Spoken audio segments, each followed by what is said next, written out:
So our world has been inverted. Our reality has been inverted, right? Up is down and down is up and left is right and right is left. And you said something earlier on when you first started to pose the question that reminded me, and that's why I thought of 9/11, was the things that have changed my life have often been the things that I went in the opposite direction of the herd. When everyone was running away from the collapsed World Trade Centers, I ran in for some reason. And that was the best choice I'd ever made in my life, because I think it really required, as a young man living in Hollywood who had built up that armor of ego to survive that very dangerous machinery of Hollywood that is just filled with predators. I had changed. I was no longer my mother's son. I didn't know that, of course, until later. It's amazing what you see when you wake up.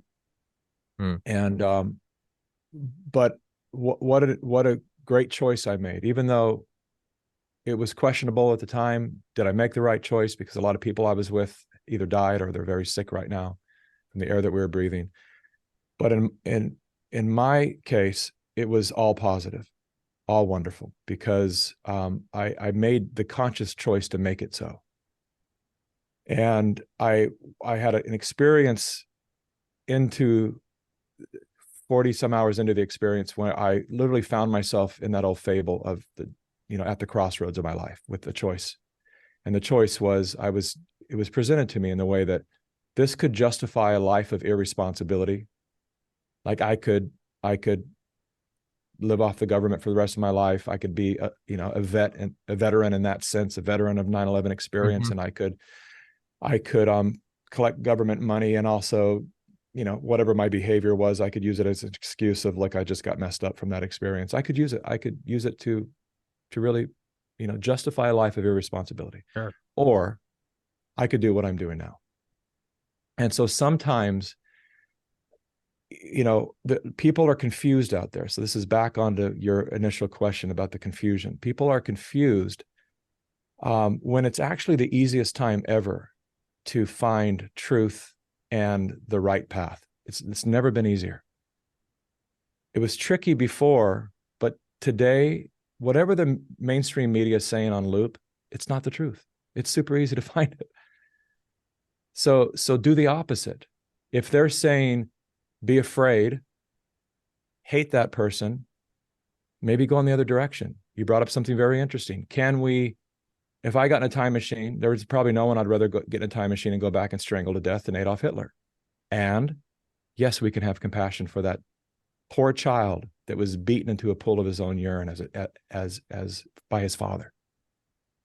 What a horrible situation that shaped the psyche of that man.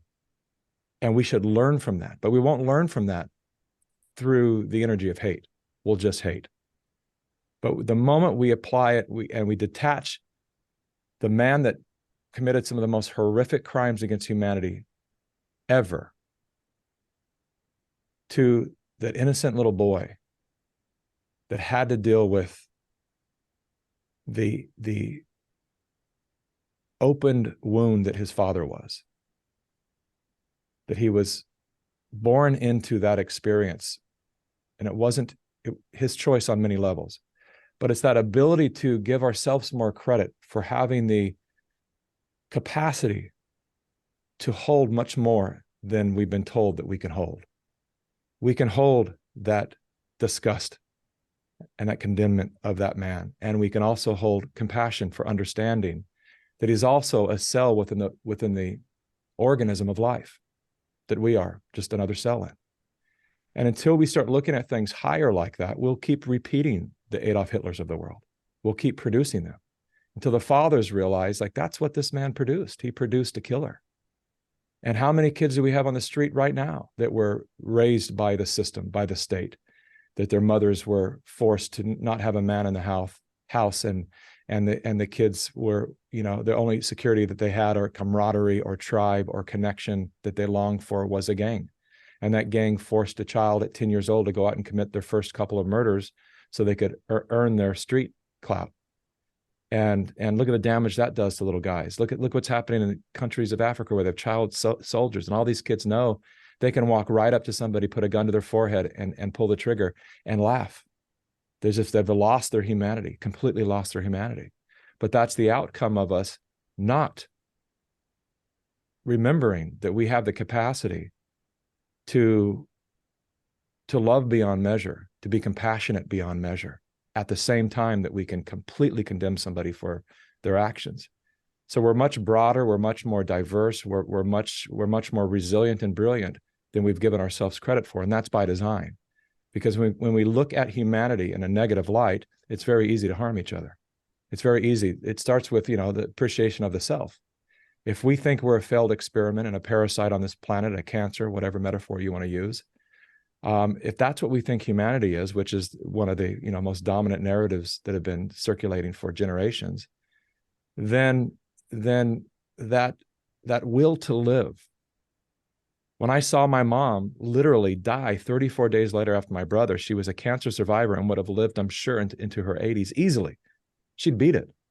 But the moment her son died and she held the grief of knowing that she was one of the ones who kept him on a deadly medicine prescribed by Anthony Fauci called AZT, the guilt of that was just too much. How many people are going through that right now? How many mothers took their kids out to get the COVID vaccine?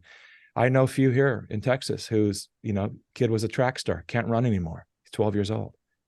The pain that mothers and fathers going through by making that choice. How many people are dealing with that? How many parents know that perhaps we're making a movie right now about the people that were injured by the trials, the COVID trials, and there's some of them are still in the wheelchair. Those parents, you can't have them on camera without them crying. We all know them. Robert and I know them. We've done many events with them. Some of their children died a day after the COVID vaccine. That person will never recover from that. And so it's,